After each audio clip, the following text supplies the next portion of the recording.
मला एक नॉर्मल संदर्भ असा माहिती होता, हां, पण हां. त्यामागची ही स्टोरी story आहे, अशी हे आहे. इंटरेस्टिंग होतं. काका, आता आपण सगळी मंदिरं बघतो, पण सगळ्या मंदिरांमध्ये बऱ्यापैकी देव हा मूर्ती स्वरूपात असतो. आता इथे देवाची कुठली मूर्ती तर मला बघायला मिळत नाही, तर त्याबद्दल काय सांगाल? आणि ह्याच्याकडे कामं होतात का असं आहे, ह्याच्याकडे मूर्ती नाही, हेच वैशिष्ट्य आहे. सो मी सांगितले की बाबा आता मला मिळू दे काम, खूप वर्ष खूप झाले आता. सो त्यानंतर मला अथांग नाटक मिळालं आणि साको पण मिळाली. सो इच्छा माझ्या झाल्यात पूर्ण, केल्या आहेत त्याने. वाद्य किंवा हॉर्न वगैरे अशा गोष्टी वाजवत नाहीत. इवन आम्ही काही लोक आम्ही इकडे आल्यानंतर आम्ही घंटा नाही वाजवत. बाहेरची लोक घंटा वाजवून दर्शन घेतात, पण आम्ही त्याला कसलाच त्रास देणे नाही. म्हणजे याला थोडक्यात म्हणजे नॉईज पोल्युशन चालत नाही असा देव आहे. एक गंमत म्हणजे तुम्ही ऐकलं असेल कुठेतरी या देवाबद्दल की याचं आणि काहीतरी खेकड्यांचं काहीतरी एक हे आहे, हो. संबंध आहे किंवा ते तर त्याची गोष्ट अशी आहे.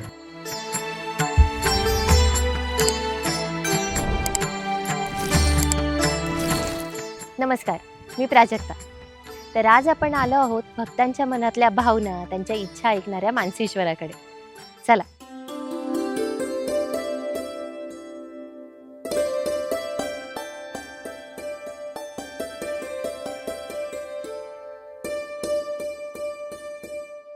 कोकणच्या मातीमध्ये अनेक दैवत आहेत, पण काही देव असे आहेत जे फक्त पूजले जात नाहीत, तर गावाचं रक्षणही करतात.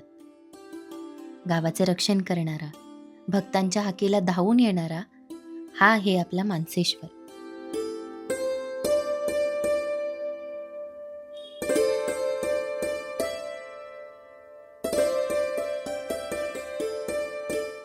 इथली शांतता जरी साधी वाटली तरी या भूमीमध्ये एक वेगळीच ताकद जाणवते. मानसेश्वर फक्त देव नाही, तर कोकणच्या संस्कृतीचा आणि विश्वासाचा एक महत्त्वाचा भाग आहे.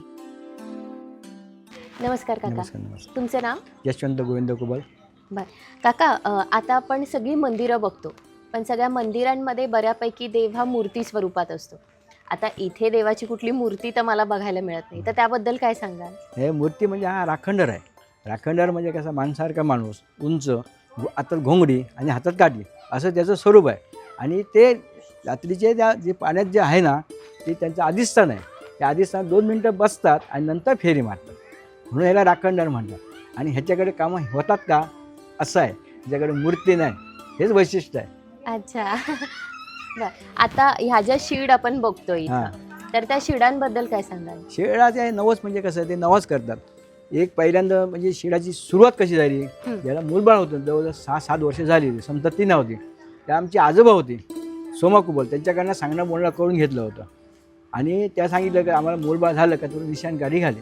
तिथून जी प्रथा झाली ना, म्हणजे त्यांना पहिली मुलगी झाल्यानंतर ती प्रथा वाढत गेली. आता त्यांची प्रचिती एवढी आली, काय मुलगा 10वीला असेल, कुठे पैसे अडकले असेल किंवा काय कामं, लग्न होत नाही, नोकरी लागत नाही, असे नवस करतात आणि त्याच्यात निशाण गाडी हे प्रचिती झाली, ते वाढलेले. इथे शूटला जायचे वांगणीला. सो मी तिथून इथे एकटीच यायची, कोणच नसायचं गाडीने. आय थिंक 1-2 वाजायचे मला यायला.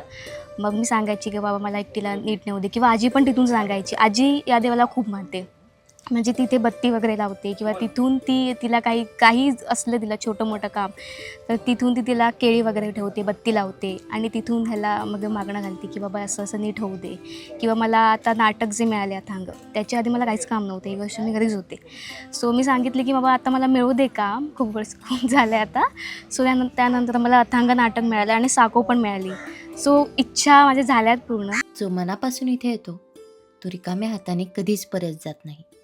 पिढ्यानपिढ्या लोकांची श्रद्धा आणि मानसेश्वरावरचा अढळ विश्वास आजही तितकाच मजबूत आहे.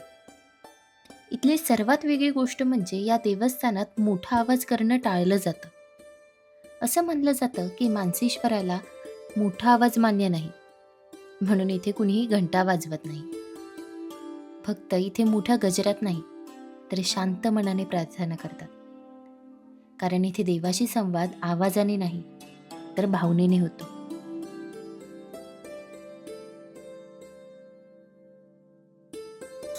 नमस्कार सर. नमस्कार, तुमचं नाव? मी चित्रकार सुनील नांदोसकर. बरं. सर, मला एक गोष्ट सांगा. आता मानसेश्वराबद्दल इथला इतिहास काय आहे? म्हणजे हा देव इथे कधी स्थापित झाला? मानसेश्वर हे मूळचं देवस्थान इकडचं नाही, वेंगुर्ल्यातलं नाही आहे.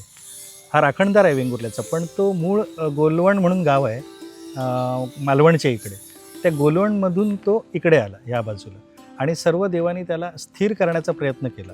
कारण हा देवस्थान हे वेगळंच एक रूप आहे. म्हणजे शंकराचे जसे गण आहेत त्या गणांच्या हाताखाली आणखी जे राखणदार असतात आणि त्यांचं साम्राज्य रात्री सुरू होतं आणि ते चांगलं म्हणजे मार्गदर्शन, कोणाला मदत करणं आणि हे राखणदारच आहेत. तर त्यावेळी त्यांना कुठेच तो स्थिर झाला नाही म्हणून मग त्याला शेवटी या ठिकाणी स्थापन केलं आणि इथे त्याचं वास्तव्य कायम राहिलं आणि इथून सगळा कारभार हा आमचा राखणदार बघतो इकडे.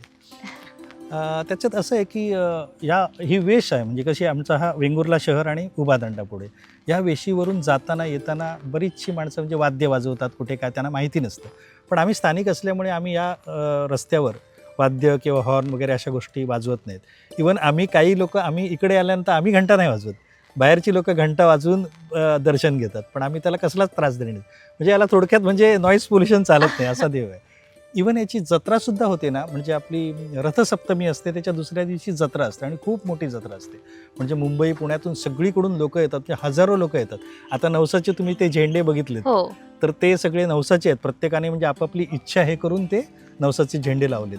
तर त्यात कसं आहे की हे आता त्याला आवडत नाही, गोंधळ गडबड आवडत नाही, म्हणून ह्या देवस्थानाच्या जत्रेला त्याचं जो नाटक वगैरे जे दशावतारी पारंपरिक नाटक होतं ते बाजूला होतं. आणखी एक 15-20 मिनिटावर इथून एक जागा आहे आणि तिथे पण दुसरा नवस आहे.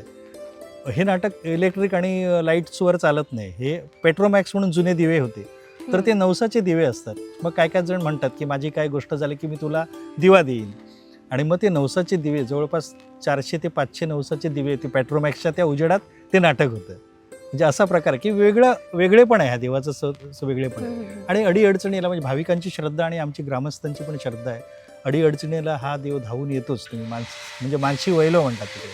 ही मानस म्हणजे ही एक मासेमारी आणि ही पाण्याची जी आहे ना फ्लो, म्हणजे जिथून ओहोळ वगैरे येतात आणि समुद्राला मिळतात, तर तो भाग मानस म्हणून ओळखला जातो. असे मानसी गोव्यात पण आहेत, मानस आहे, पण हा मानसी वरचा म्हणून मानसी श्वर असं त्याचं नाव आहे. एक गंमत म्हणजे तुम्ही ऐकलं असेल कुठेतरी या देवाबद्दल की याचं आणि काहीतरी खेकड्यांचं काहीतरी एक हे आहे संबंध आहे किंवा ते तर त्याची गोष्ट अशी आहे की आमचा ग्रामदैवत रामेश्वर आहे. तो इथून जात होता आंघोळीला. म्हणजे दर 3 वर्षांनी आमच्याकडे महोदय असतो आणि समुद्रावर आंघोळीला देव जातात, माणसं जातात, कारण तीर्थक्षेत्र म्हणूनच ते हे समजलं जातं त्या दिवसात. तर रामेश्वर जाताना या देवाने अडवलं. तो वाजत गाजत येत होता आणि देवाला अडवल्यानंतर रामेश्वराने सांगितलं की देवा मला जायला दे, मी तुला येताना 10 हे आणतो, तुला एक घोडा आणतो, 10 पायाचा घोडा.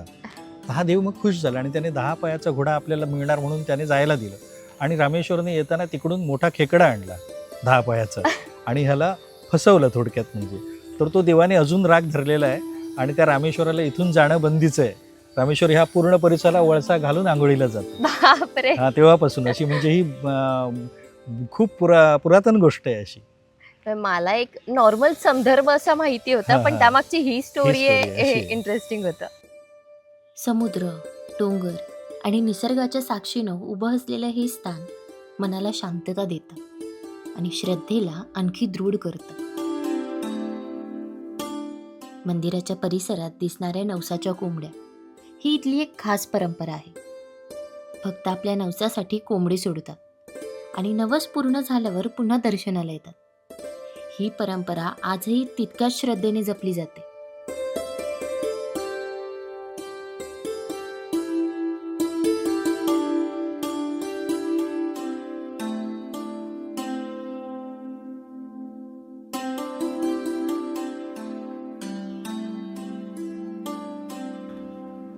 तुमचा बिझनेस हाच आहे. आपलं नाव प्राजक्ता पुढे प्राजक्ता पार्टे. मला प्राजक्ता पाटील दर्शनाचे नाव केले म्हणून सातारा दर्शन गेला भेटेबंधू कावला चेरमळजालो वगैरे दोन अनाकाशी आपण गरी मला त्या करून पुढे जाऊन सारखी येतं. पुढे घरासून पाहुण्यासोबत आज शेजारी सगळ्यांना कुठल्याही देवते बंधन मानतो दाब पंचायती भाषेत मोसळ गंगा गारडी भाषेत काही जरी केला त्याला रखडी बेकार असं बेकारी. आता पुढे आहे म्हणून देवाचा घेऊन जा. चालेल. या.